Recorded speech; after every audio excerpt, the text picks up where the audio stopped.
All righty. So, hello, New York region. So, welcome to What's the Daily Vibe? My name is Brian Alberto Martinez. Welcome to What's the Daily Vibe?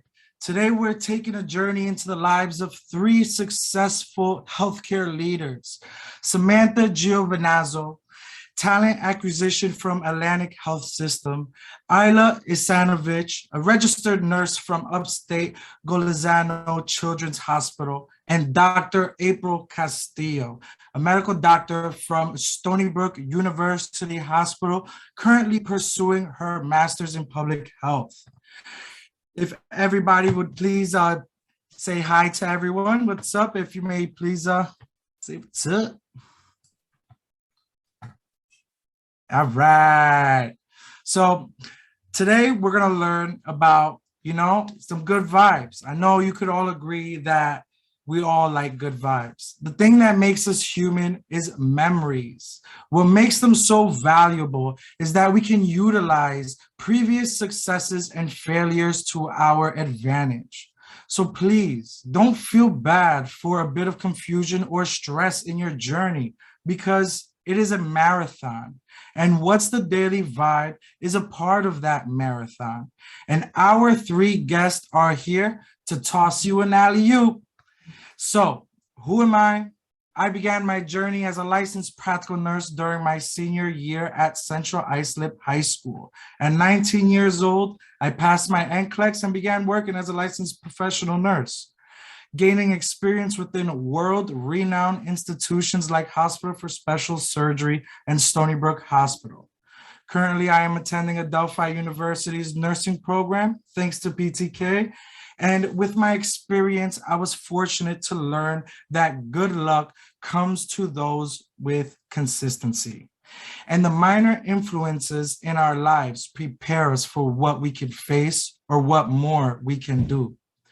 You all should now have access to the bios of our three laudable panelists. Reminder, this is an interactive panel. There will be periods where you will be able to ask a question to the panelists. So please raise your hand or you can submit your question in the chat. We appreciate those who do utilize their webcams and microphones. During a short intermission and at the end of our panel, a PTK member will win a raffle prize. So we're gonna have a nice PTK swag pack for everyone, and let's begin the show. Welcome, New York. If Isla, April, Samantha, if you would like to just a quick introduction for yourself. Hello, I'm April. As Brian mentioned, I'm a doctor, work at Stony Brook currently.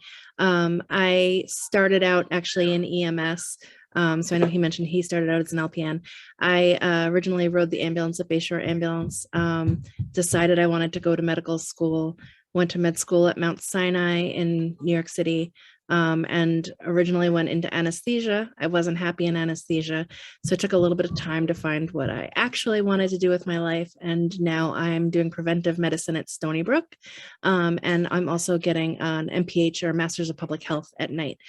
So I kind of can help from both the clinical medicine side and the public health side of things. Sweet, welcome. My name is Isla. I'm a registered nurse, like Brian said. I work at Upstate Golisano's Children's Hospital. I've been there for 3 months. Previously, I was working through Upstate on an ortho trauma unit. I got my associate's degree at MVCC, and I was in PTK during that time, which I'm very thankful for. And then I just recently got my bachelor's at SUNY Poly. Awesome, welcome. Thank you for being with us. And I'm Samantha. Like Brian said, I'm a talent acquisition specialist, which is just a fancy word for recruiter. I've been a healthcare recruiter for 7 years. I've worked for New York Presbyterian Hospital. I'm at Atlantic Health System now, which is a New Jersey-based hospital. I got my associate's degree from Westchester Community College, went to Brook for my bachelor's. I was a PTK member. While I was at Westchester Community College, And just to embarrass her, my mother is on this call, Rob Graff. She's the reason why I'm here today, why I was a PTK member. Yeah, happy to be here. It's nice to see everyone. Nice. So welcome everybody. Let's begin the What's the Daily Vibe? So ladies, I have a question to ask you. What drew you into the healthcare field? What was it that got you excited?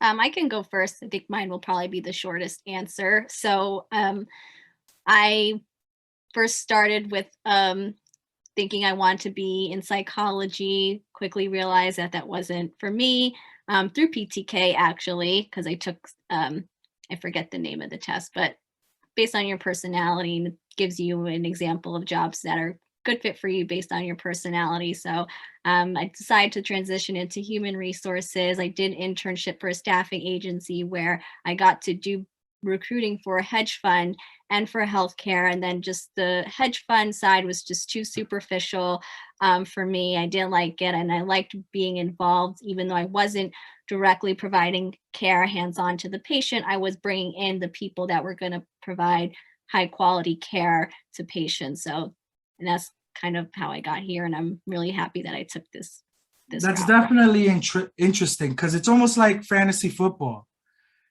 Because you're kind of trying to pick the best team, right? Right. Makes sense. That's definitely great. And how about you, April? What was it about the healthcare environment that got you excited about it?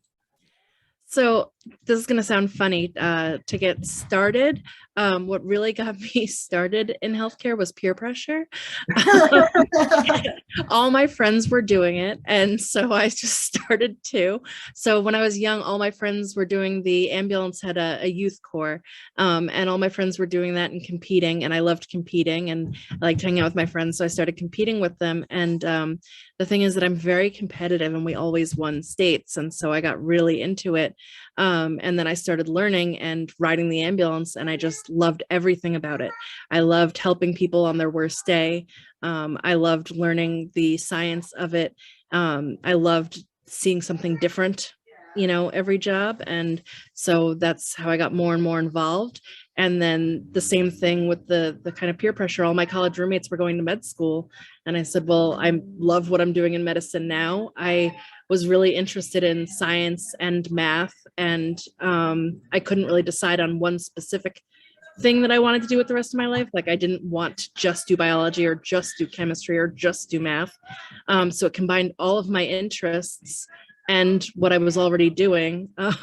So I just kind of got deeper and deeper in of just getting to see something different every day and kind of keep going with the learning why and how to help people by exploring my interests further and further. And I guess what I love most about it is the forever learning. Because in healthcare, things are constantly changing and the science is constantly evolving. And so it's not like you learn for 4 years of medical school or 2 years of nursing school and then you're done. You're constantly reading the literature and keeping up with all of the new changes. And that's what I really enjoy, is just being a part of that progress and change. I definitely can agree with you that, the healthcare environment is not stagnant. It's almost as if every day is an exciting day. What's going to happen today? You could have a patient who's going to cause a storm, or maybe you could have the most nicest, genuine person there that, maybe could make your bad day feel good by their smile. I definitely could agree with you. And how about you, Isla? What was it about the healthcare environment that got you excited to enter and pursue it? Yeah, well, actually, I was going to school to be a childhood education teacher. And I realized I didn't like that. I did tutoring, and even though I liked working with kids, it just wasn't for me. And my boyfriend, he was a year into his nursing school work, and I was helping him study, and I was just very interested in what he was learning and like the knowledge he was gaining from learning, anatomy and everything like that. I was like, let me see if I can get into this, because I really had an interest in just learning about the human body and like the different tasks that nurses do and perform. So that's how I got into it, just by seeing him love it so much. Sweet. That, I can definitely agree by the love, because something that gets me excited about nursing is being able to talk about the different approaches of the nutrients that you could eat, the different vitamins, the minerals, the way that omega-3 is great for your eyes, your hair, your skin, pectin, so many different things. Sometimes you could definitely bring up some interesting conversations and go in a rabbit hole when you're talking about the medical field, and we'll get too excited about it. So a quick question for all of you. So considering all the people you've met in your field, what personal attributes have you found essential for success?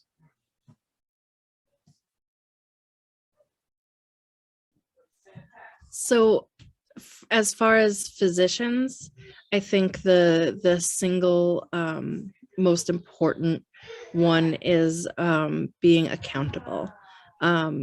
Every good doctor I know has always had to take personal responsibility, starting early in med school, not just for the amount of information they have to learn, but the second that they're on the wards, for knowing every detail of the patient, and for looking everything up themselves, for going to check on things on the patient themselves if they have a specific complaint, not just for having sent someone to do it and trusting that it's done.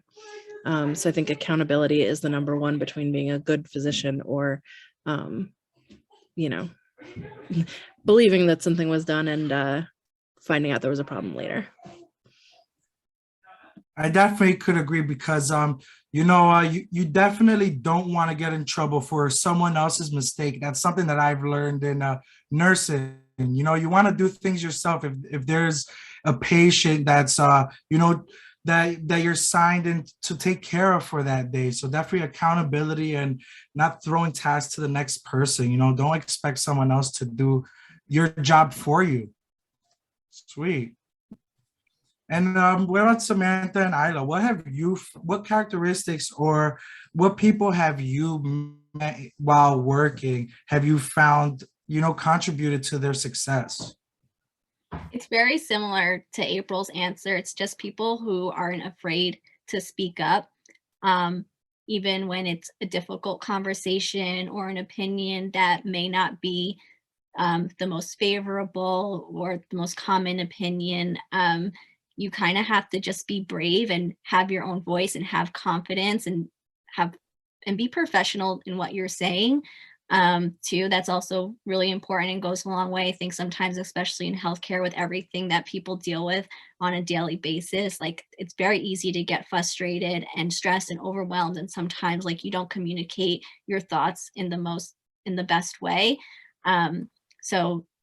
And that's whether you're like on the clinical side or the non-clinical side. So I think people who just aren't afraid to speak up, you'll find that your opinion is respected a lot more than you think. And it doesn't matter if you're like the most educated person in the room or the virtual meeting, I guess these days. Maybe you're not the most articulate person. I struggle with that definitely. But over the years, like that's what I've seen. That's what I've noticed. The people who tend to climb up are the people who are not afraid to speak up. Awesome. Something that I take into consideration is that, everybody puts on pants the same way in the morning. They could be a really rich guy. They could be your boss. Everybody puts on pants the same way in the morning, which is why you shouldn't be afraid to mention something if there's a problem, if there's something that you think you should say. So definitely agree. That's great attributes. Okay, and then probably a few more. Definitely be hardworking and caring. Those are very important, because you can't be lazy with taking care of 3 to 5, 6, however many patients you're going to be taking care of. You're responsible for them, and you have to stay on top of your A game. You have to know like what's going on with them, any changes that are presenting. You have to make sure to tell the providers. So definitely being aware of what's going on, make sure you're doing what you can, and make sure you're taking care of the patient the best way that you can. Awesome. Definitely, for success, I definitely, like I mentioned in my introduction, it's consistency. And definitely with the qualities you've mentioned about accountability, about not being afraid to speak your mind or being afraid of someone getting upset about something. It's definitely consistency, and it's practice and repetition. It's muscle memory that we do every day. So would any of our guests like to ask their first question to our panel today? Is there anything that you personally would like to know? If you do, just you could either submit your question in the chat or, pop your camera right up. Hey, Samantha, Sarah, how are you? Good. Welcome on over. Yes, definitely welcome to our What's the Daily Vibe, where, we want to find out what's the daily vibe in the healthcare setting. So what's your question for our panelists today? My question is, I'm actually in a BSN program myself at the University of Buffalo, and whether you're a physician or even a nurse, anybody on the healthcare team, what is your number one recommendation for new graduates? Maybe you can go first and then I'll go. Oh no, you can go. Sorry.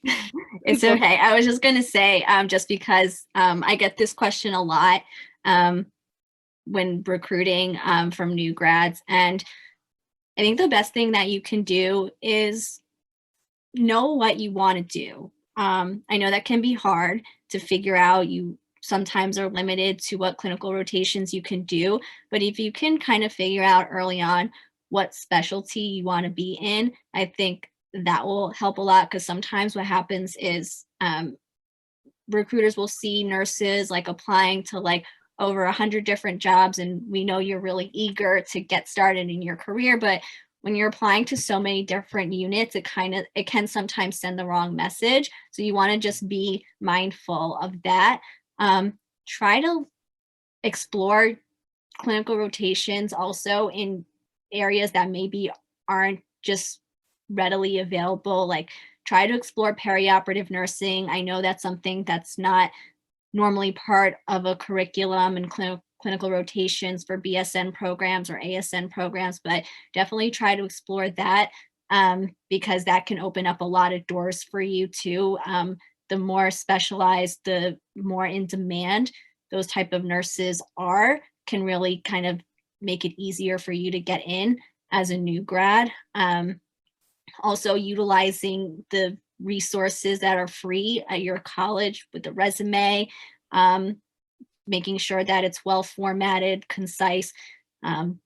People are going to give you 100 different formats for a resume or different tips for a resume, but as long as it's concise, like, that's really what matters the most. So I hope that kind of answered your question from a recruiting perspective. That was interesting that you said, don't repeatedly send in too many applications to maybe like the same organization to different units, because then you might seem overeager. That was definitely something interesting, because, as a new graduate, you may be like, damn, I want to work, I want to work, I want to work. You apply to every single position, and then your name keeps popping up, and, that's kind of a way that you can become lowballed, right? Like, they can offer you maybe a little bit of a lower salary. No, you won't be offered a lower salary, but because of that, most hospitals have pretty much a standard starting rate for nurses that is not negotiable. So that's one thing to keep in mind.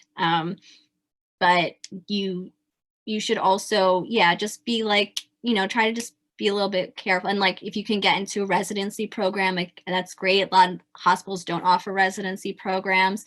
But sometimes even, unfortunately, hospitals won't put on the job posting that they will actually accept a new grad, because they are really trying so hard to get experienced nurses. But you just gotta, I'll use the term, you gotta shoot your shot. Like you just gotta Yeah, like shoot your really like shot, you just 100%.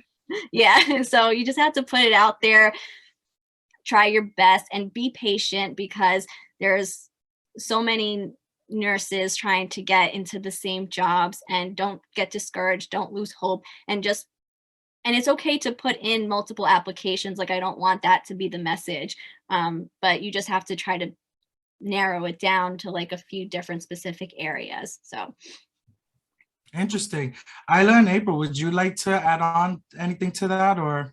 Yeah. So basically what Samantha said, well, it's important to like figure out what you want to do. So I didn't exactly know what I wanted to do at first. So the recruiters for the hospital, they typically push you as new grads to work in med surg units and get your experience there and then work your way into specialties.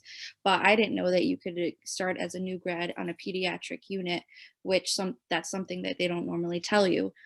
So if you feel like you want to get into pediatrics or you want to get into maternity, even though it's harder to get into it as a new grad, but it's not impossible. So if that's something that you want to do, definitely strive for that. And don't feel like you have to go straight away to a med surg unit if that's not something that you're interested in. Interesting. Great. My advice is in a totally different vein. If you don't know how to do something, ask. Never pretend you don't know that you know how to do something. Always communicate.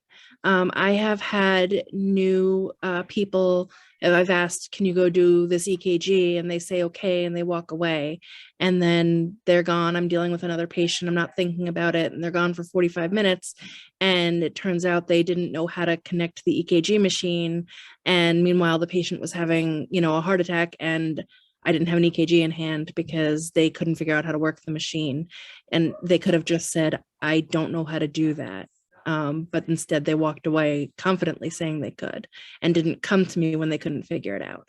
And I think that is the most important thing, is to just communicate with your team. And that's not just for new grads, but I think that new grads tend to be the most worried about saying, I don't know how to do that. And so, more experienced people, if they don't know how to do something or they've forgotten how to do something and they already have a relationship with you, they're not so worried about coming and saying, I need help. But if they don't have that relationship yet, they're a little more afraid. And people are going to be frustrated if they have a little extra work, but they're going to be a lot less frustrated than they will be if, a major horrible outcome happens because you were too afraid to say something. So as a new grad, especially if you don't know how to do something or you need help, just ask someone. That definitely, it relates to the first thing that you said about accountability, that even as a new nurse, everybody knows you're a new nurse. If you just, say, hey, can you show me how to do something? Right there, you're already learning a new skill. That, Exactly. Confidence is important, but overconfidence is a bad thing. Awesome. There's a fine line there that's important to find. Yeah, no, I definitely agree. Thank you for your answers, ladies. So definitely we're gonna go on to we have a question from Dr. Renee Funk. So what have you ladies found most challenging part of your job? Just since I'm already unmuted, I figured I'll go first for this because I see that after that there's one specific for me, what drew me to change my career, and that those two kind of go together for me. The most challenging part for me was getting a work-life balance. Medical school and residency are more than intense. There are a lot of hours and you can really lose yourself. And when I was doing anesthesia residency and I was working 80 plus hours a week and I wasn't seeing my child, I was having a hard time. I wasn't happy. Wow. Nobody around me was happy, and everyone who was unhappy was placing that unhappiness on you by not being people. And it just wasn't enjoyable. And I just didn't want to be around that anymore. And that's the environment that I felt in the OR every day when I went in. And some people liked that environment because it was that kind of competitive, I don't know, that was their vibe. that wasn't mine, and it just didn't mesh with my personality, and it wasn't where I wanted to be. And you know, a lot of people were like, you have 1 year left, you can stick this out. But to me, I kept thinking, no, I have the rest of my life left, and if I finish this, then I have to do this for the rest of my life. And I don't want to do that. So all I could think was, the sooner that I switch, the sooner I get to do something that makes me happy for the rest of my life. And so I did. And that is what drew me to, you know, change my career, was I just wanted to be happy. And so that's what made me do it. So yeah, I finished out that year, and then I decided to do, I was already eligible for license and everything.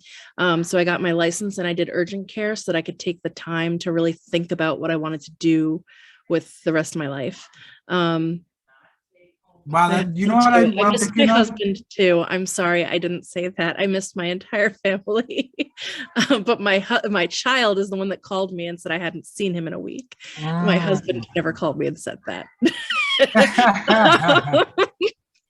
That's definitely challenging because you have, you know, the work stress and then the family stress, which, you know, in the medical field, you have to switch hats. You have to know how to switch those hats, leave the work stress at home, and no, not at home, leave the work stress at work and the home stress at home, you know, because you never know how someone else's day is going. So Exactly. I was having a lot of trouble being both a person and a doctor at that point.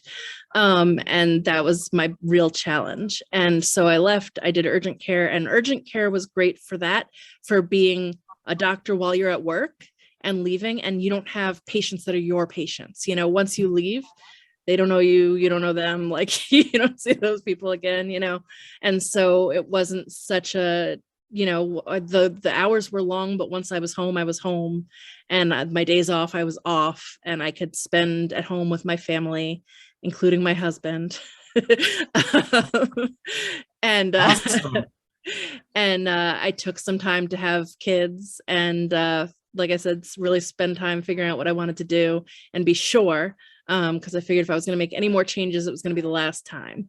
And then I found preventive medicine, which I was sure about, and I applied and I got into the program I wanted, and I started, and I love it. First of all, the lifestyle is so much better. I'm not working 80-hour weeks.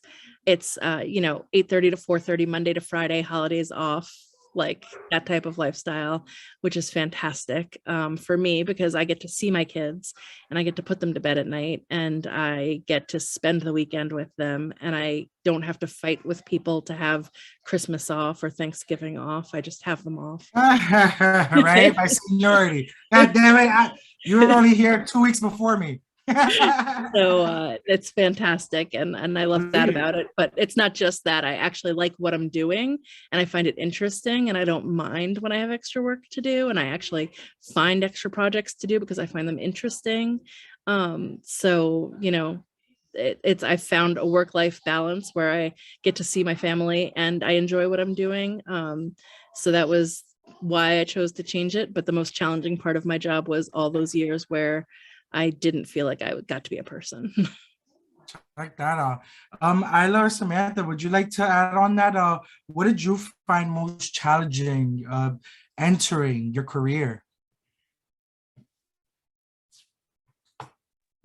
Okay, entering my career, probably just getting, because I live an hour away from work. I live in New Hartford and I work in Syracuse. So the drive to me was challenging, getting adjusted, waking up at 4:30 in the morning and then coming home to like 9 o'clock at night sometimes. So getting adjusted to the whole schedule was very challenging, and having to just be a new grad, learning so many different things, getting so many different things thrown at you as a new grad was definitely challenging, but it's become worth it. I'm adjusted to the drive now, and just seeing, you know, patients get better, it becomes worth it, knowing that you were a part of their care to become better. You will see, how many people in here that are becoming nurses, you'll see that once you get the hang of it, it'll definitely be worth it. Awesome. there were so many challenges for me, but I think the main one was finding my voice and finding my confidence. Once I got over that, then I really started getting a lot better at my job. And it took me a long time, like it took a few years. So, you know, it's not something that happens overnight. You have to be patient with experience. It will come. But, you know, just kind of like what I was saying in the beginning, your opinion, your voice is respected a lot more than you think, as long as you communicate in the right way. And healthcare is demanding on all fronts, clinical, non-clinical, and these managers, they want what they want when they want it. And we have to be ready to provide to them, or just, you know, they just appreciate communication so much, like just a simple email just saying like, I'll get back to you, or, you know, instead of ignoring a message because you don't have an answer for them right in that moment. It's a lot better. Also, I noticed in healthcare that like a lot of the nurses like don't necessarily need the fluff and like the professional type of email where like you have to say like, how was your day? And, you know, like with every single email, and, you know, like, how was your weekend? Get to the point, type of stuff. Yeah, get to the point, because like we got patients to take care of, we have jobs to fill, like let's go, what are we doing, what's going on? So like I think that also, like, you know, is something that I found very interesting. That was a challenge for me in the beginning of health. Business school was like always like you have to be very professional with your emails and your communication. And like with nurses, like, I mean, like I'll tell you, like some of the conversations I've had with nurse managers, like I never thought I would have those type of conversations in a professional setting in my life, but it's very and it's good. So yeah. You know, I totally agree with you about something that I've noticed about people with experience is that they're very good at getting to the point at saying what they need and what they want. So that's definitely awesome. And all right, so let's move on to our next question. So our question that I have for you today is, what do you know now that you wish you knew during your time at school? I wish I knew about this job called the perfusionist, because they make so much money right out No of way, what do they do?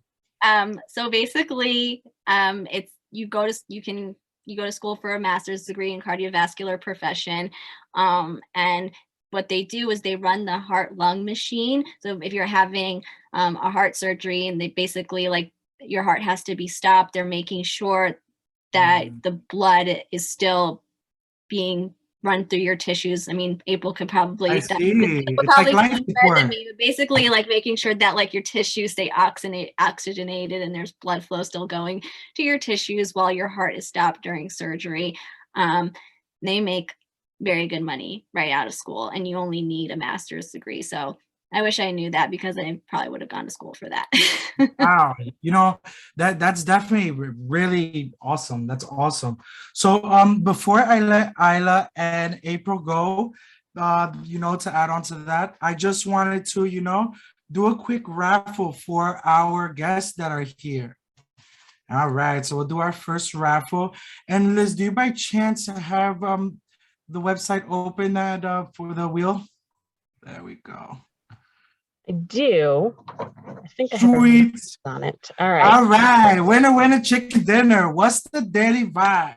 So we're going to have a winner over here. They're going to win a PTK prize.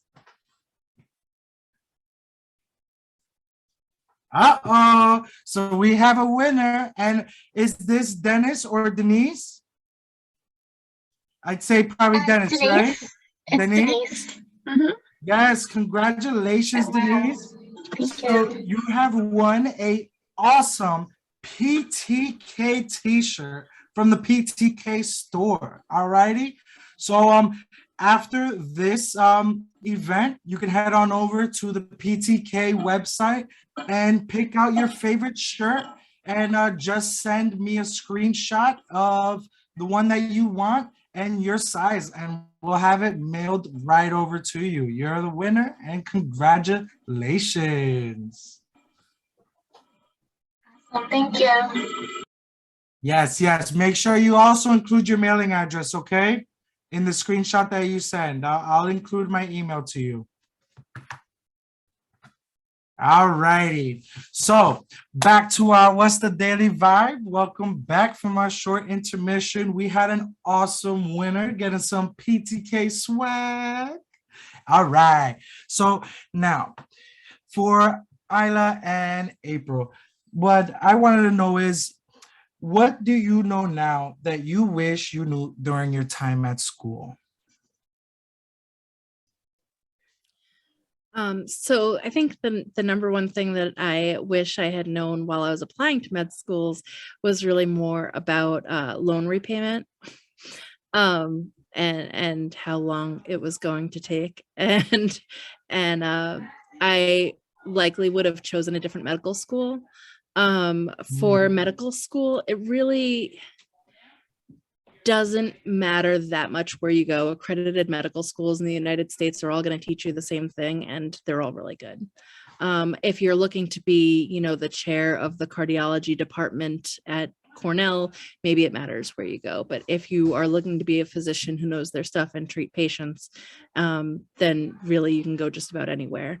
And I now wish I had gone to Stony Brook and paid in-state tuition rather than going to Mount Sinai and paying twice that.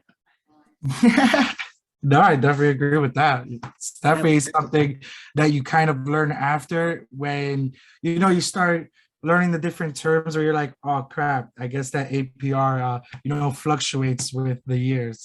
Yeah. It's interesting.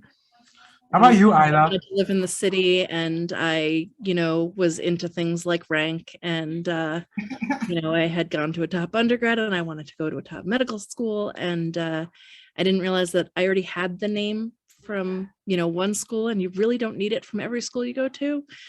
So like if you transfer from, your community college now to a top undergrad, then you have your name school. Or if you do a master's at a time, like you have your one name school. You really don't need it for every single degree. You don't.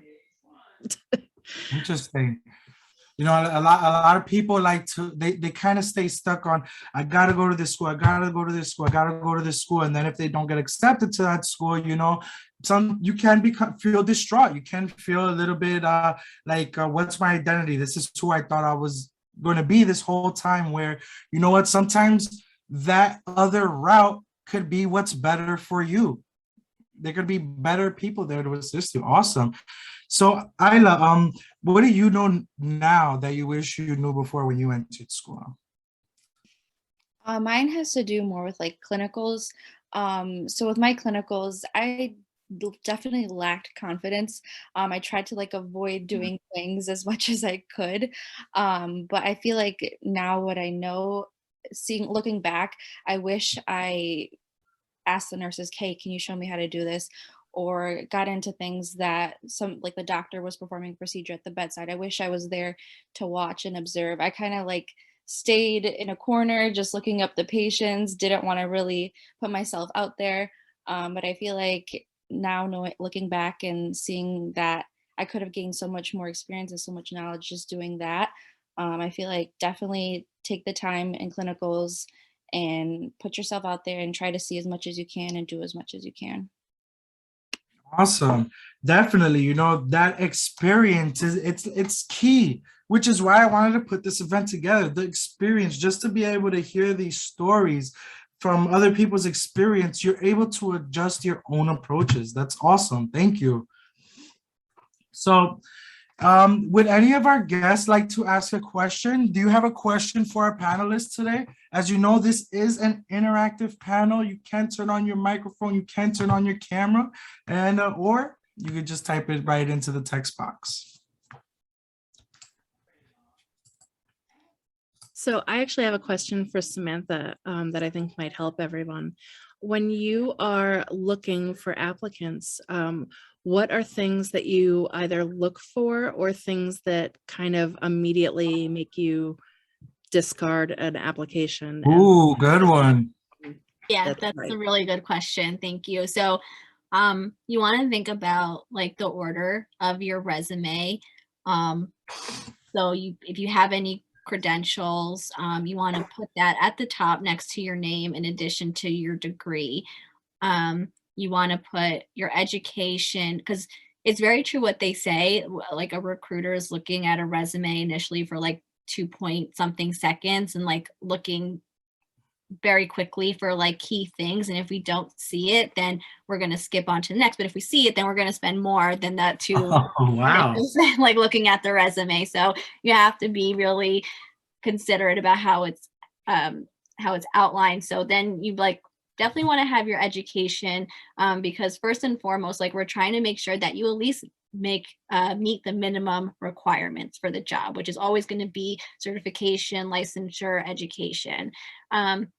Then from there, after you have those things at the top, you can put a professional summary that is kind of recommended. You want to have a few bullet points, key things that kind of help you stand out from the competition. Try to think of like tangible things that you can highlight on your resume when you're putting in, like when you're talking about your skills or the type of work that you've done. Like anytime you can throw in a number or tangible information, that's always better than just being sort of on the vague side and saying like, oh, I had like a high volume of this, or like, like Isla, for example, like, you said you have like 3 to 5 patients, like, sometimes in a day. So like stating the number instead of just saying like high volume is always going to be better. You also make one that, like, it sometimes seems silly to say this, but like your resume does need to be in consecutive order. Your most relevant experience, your most recent employment at the top, and then from there you go down to the older ones. And a lot of people will advise just a 1-page resume, but that's what I was gonna ask. Yeah, so if you're excluding experience that is relevant to the job by trying to format your resume to 1 page, that's a big mistake. Definitely have a 2-page resume. I don't think there's anything wrong with having a 2-page resume, especially in healthcare. Like you have so much experience, and a lot of times you're, especially as like a nurse, you're getting credit for your years of experience. So if you're omitting that from your resume because you didn't want it to be 2 pages, then a recruiter is going to be like, okay, like we're going to pay you this much because they don't see all of your experience on your resume. If a new grad nurse, so you want to put your clinical rotation experience right at the top, as far as like work experience is concerned. And then you want to then put any work experience that you have, whether it's clinical or non-clinical. Recruiters, nurse managers, they like to see that you can maintain a job even though it's not a nursing job. So definitely don't leave out any employment just because it's not nursing. A lot of new grads I see make that mistake sometimes.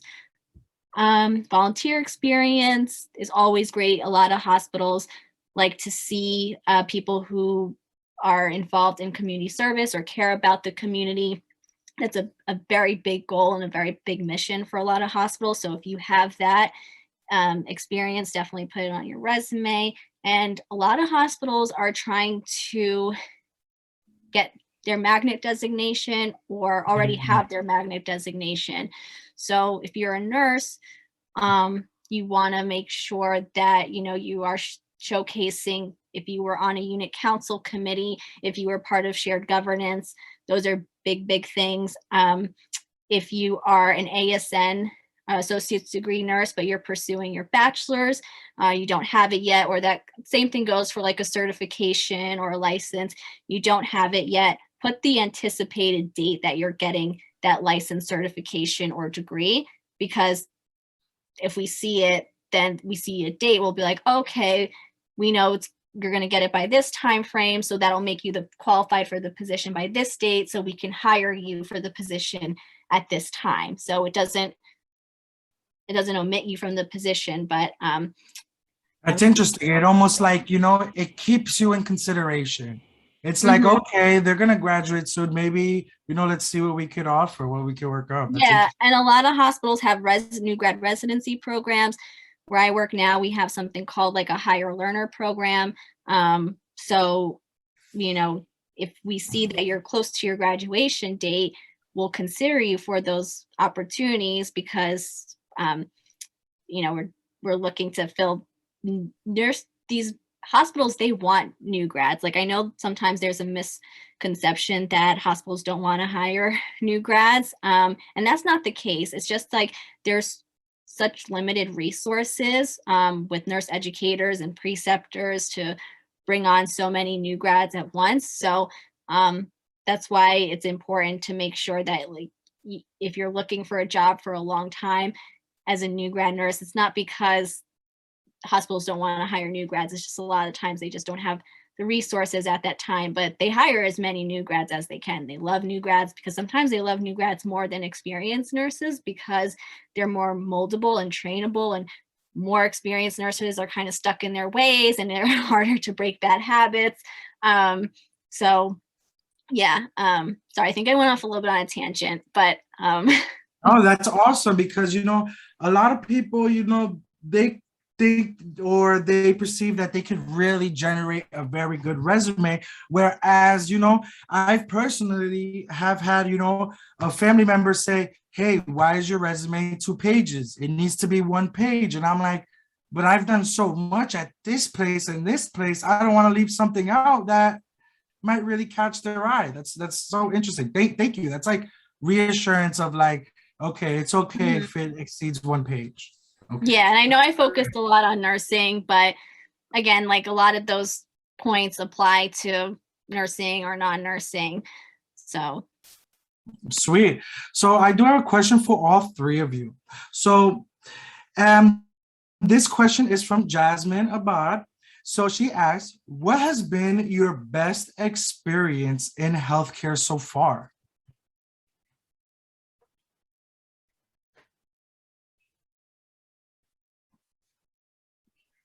I would have to say just making a connection with the patients and even like staff members. I still am in contact with a lot of the nurses from my old job, and we still hang out and stuff. So that making that connection with them is very important. And then just making a connection with your patients, because I worked with a lot of older patients too in my old job, and a lot of them, some of them don't have somebody that they can go home to, and some of them are in like, skilled nursing facilities or whatnot. And just making that connection and talking with them, just even asking them like how's their day, or even ask them like about their life, stuff like that. Having somebody to talk to is very important for them. And I feel like that was a big part of why I stayed at the other job that I did for so long, even though it was high acuity and very stressful. Just making a connection with those patients definitely got me through the days. Nice. That's amazing. I agree. I really have trouble picking one individual experience because I think, especially in healthcare situations where people are scared, or, you know, when they're having, it's really out of their normal everyday wheelhouse, like there's a lot more connection to be made. I think one specific thing that always stuck out for me is actually when I was doing anesthesia, when I would do anesthesia for C-sections. Because it was probably the only time people ever really came into the hospital for something happy. And the only time that like you were sticking needles in people and they were saying thank you constantly. You know, they loved you. And like then they were so happy and they had this little human and they were just thrilled.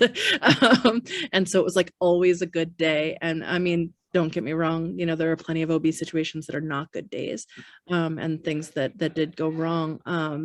But you know, on those good days, that was the best good day. So that's the one that always sticks out in my head, but it's hard to pick one individual best healthcare experience.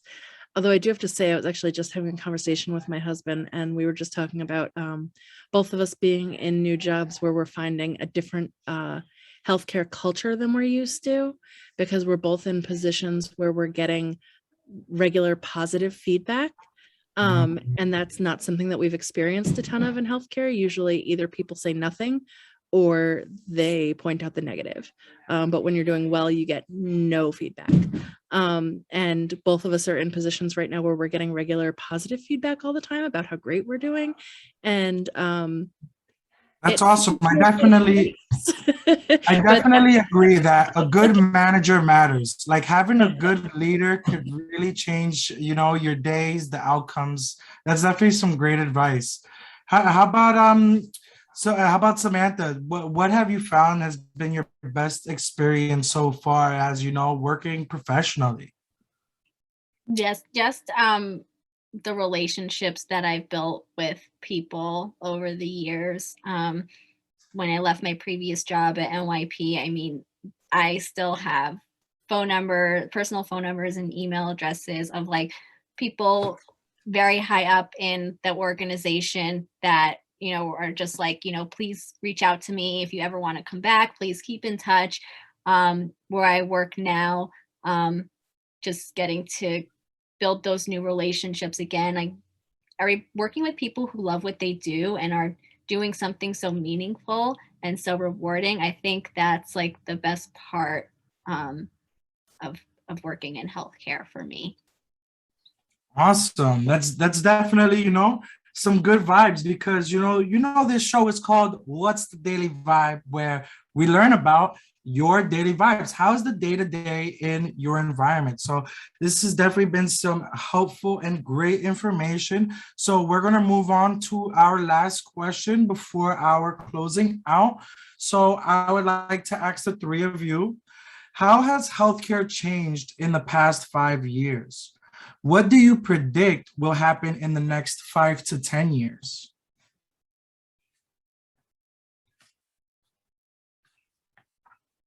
So I forget where I saw this statistic, but healthcare is the largest growing industry, and there's going to be more jobs in healthcare than any other industry. And that's definitely, I've seen that become very true of my 7 years in healthcare. Whether it's clinical or non-clinical, again, there's so many different routes you can take. You can do IT, you can do quality, you can do risk management, you can be a social worker, you can be a nurse, you could be a doctor, you can be a surgical tech, you can be a lab technologist, a respiratory therapist. I mean, like the list goes on and on of all the different jobs that you can do and that are just going to keep growing. So I think nursing has changed the most after COVID as well. I think there was a large part of the nursing workforce that was kind of getting ready to retire, and COVID expedited that. And then COVID also created this new phenomenon of, exacerbated, I should say, travel nursing. So travel nursing is becoming more and more in demand. It's becoming more and more expensive. Nurses are getting paid so much money to go on travel nurses. Like we are having a very hard time, and all hospitals are having a very hard time retaining nurses because they just cannot pass up this opportunity to do traveling, and it's not for everybody. But a lot of nurses are trying it and taking advantage of it while that lasts. I don't think that's going to be here forever. That I think is going to stop eventually. It's just a matter of like when things with COVID kind of start to really die down, and hospitals can sort of get out of this vicious cycle that they're in with COVID patients. But that's been the biggest changes that I've seen so far. It's been interesting. Sweet. April, would you like to add on to that? I think one of the biggest changes that I've noticed is the advancement of independent practice for mid-level providers, so physician assistants and nurse practitioners. In a lot of states, they're getting the right to practice independently without being under the guidance of a physician. And at the same time, some of their schools are appropriate for that. Some nurse practitioners are trained really well and actually can do that in the right setting. And other ones right now, other programs are actually just degree mills and have no additional clinical training, and it's really not appropriate. And so it's really worrisome that people are able to practice independently and that education just isn't necessarily standardized yet. So like I said, some NPs are really, that's appropriate and they should be able to practice independently. But unfortunately the degree isn't the same from everywhere. And that really needs to be better regulated the way that medical school is. And until it is, that's, I would say, one of the biggest worries for me in healthcare is just the explosion of mid-level practice. Interesting. Yeah, I definitely have noticed that too. How about And you, I'm not Isla? saying anything against mid-levels. I think that they're an important part of the team and they're extremely necessary. And I always recommend people go to PA school often over MD school, medical school, if I think it's appropriate for them. I really think it's a great path for most people. I just think that, you know, the role on the team always needs to be clearly defined no matter what it is. And that's one right now that is being redefined in a way that might not be so appropriate. Check I that also out. forgot to mention, oh, sorry, go ahead. Oh, no, please Just because continue. I think it's really important.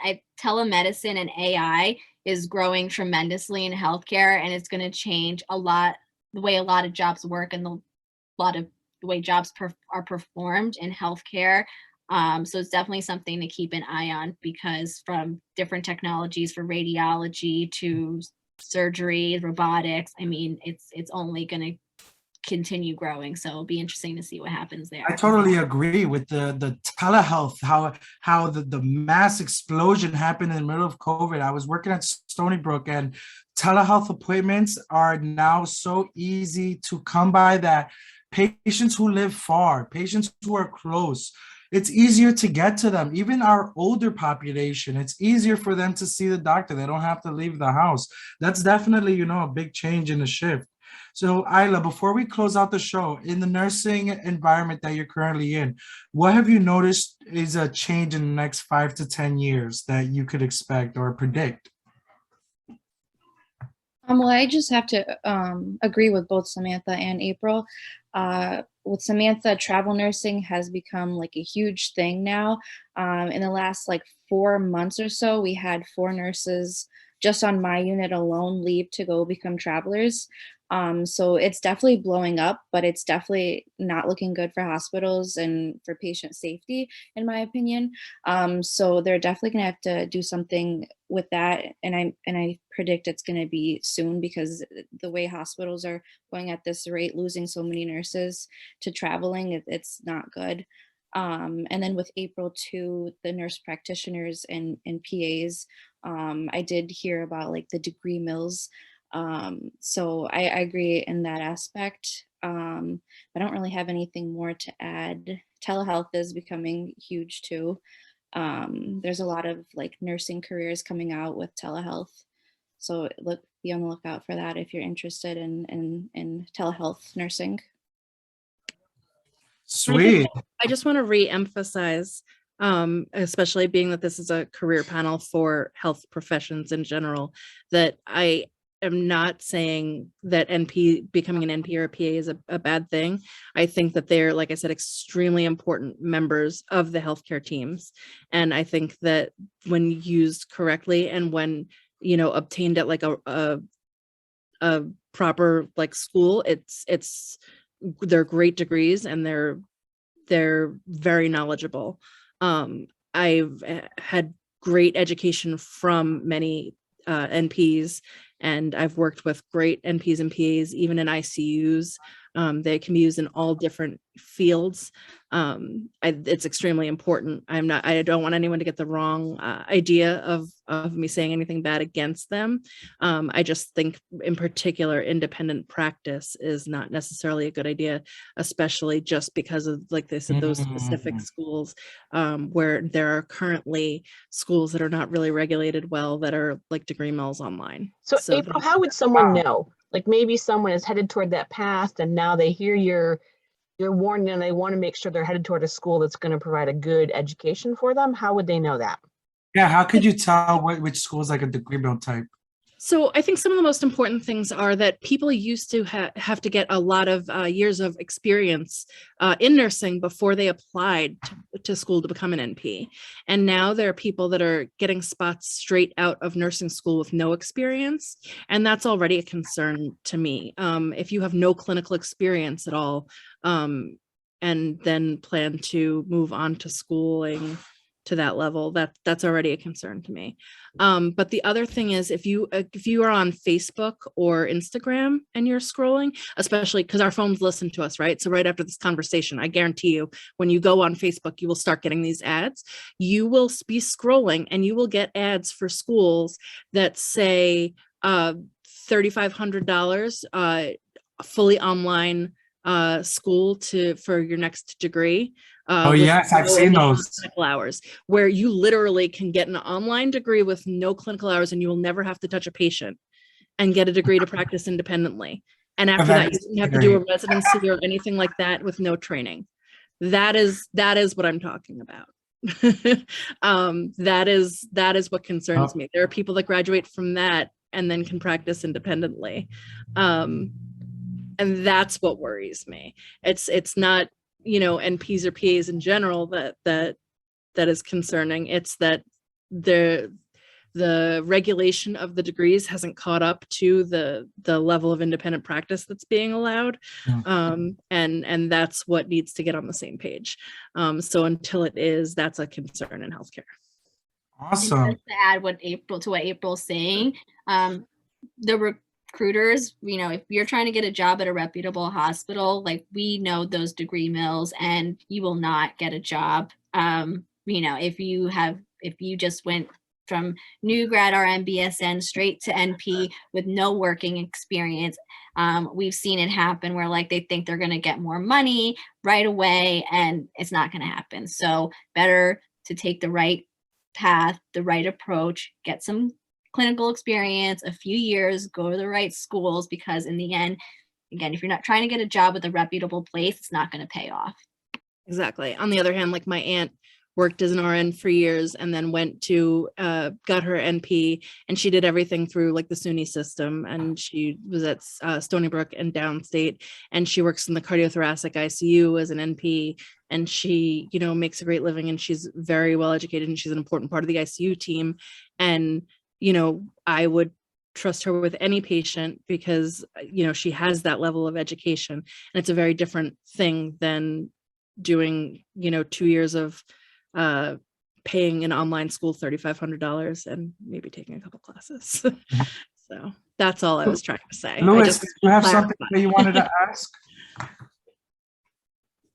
I was just curious, like, with both Samantha and April, what they said, like Samantha says she knows the schools, and April with the warning, or like with nursing, should they meet any certain accreditations that would stand out? The problem is just that, like I said, accreditation for the NP schools hasn't really caught up to the level of education yet. It's just that schools are getting accredited apparently that shouldn't be yet. And I think that I hope that that's going to be fixed in the next few years. But I haven't seen the progress yet that I would have hoped to see. So it's currently a concern. And I don't know what the governing bodies really look like. I'm actually reading a book about it, but I haven't finished yet. So I will let you know when I do finish it. I can't let everyone else on the call necessarily know, but I happen to live with the person that asked the question, so I will definitely let you know. and hopefully I will get more information on that. But that's interesting that you definitely mentioned that, because I've seen programs that say receive your 2-year RN online. You don't have to come into class. You just gotta it's asynchronous. And to be honest, it can seem appealing, but then at the same time, it's like everything's online. You're not really getting that hands-on experience. So yeah, the DNP is what really concerns me, the doctorate of nurse practitioner. And like I said, you just pay a certain amount and take a couple of online classes in management after you have. Oh my God, check that out. And it just doesn't seem like someone that should be prescribing to me. Wow. No, so I just want to thank everybody for being here today. I would like to thank PTK, Liz, and Annie for helping me connect this event. Alpha Zeta Nu, Heidi, and Bridget, my advisors, for introducing me to the PTK mission. And thank you to the panelists for being with us today. And to just close out our event, I would like to just do our final raffle. So one of our members is going to win the grand prize for tonight.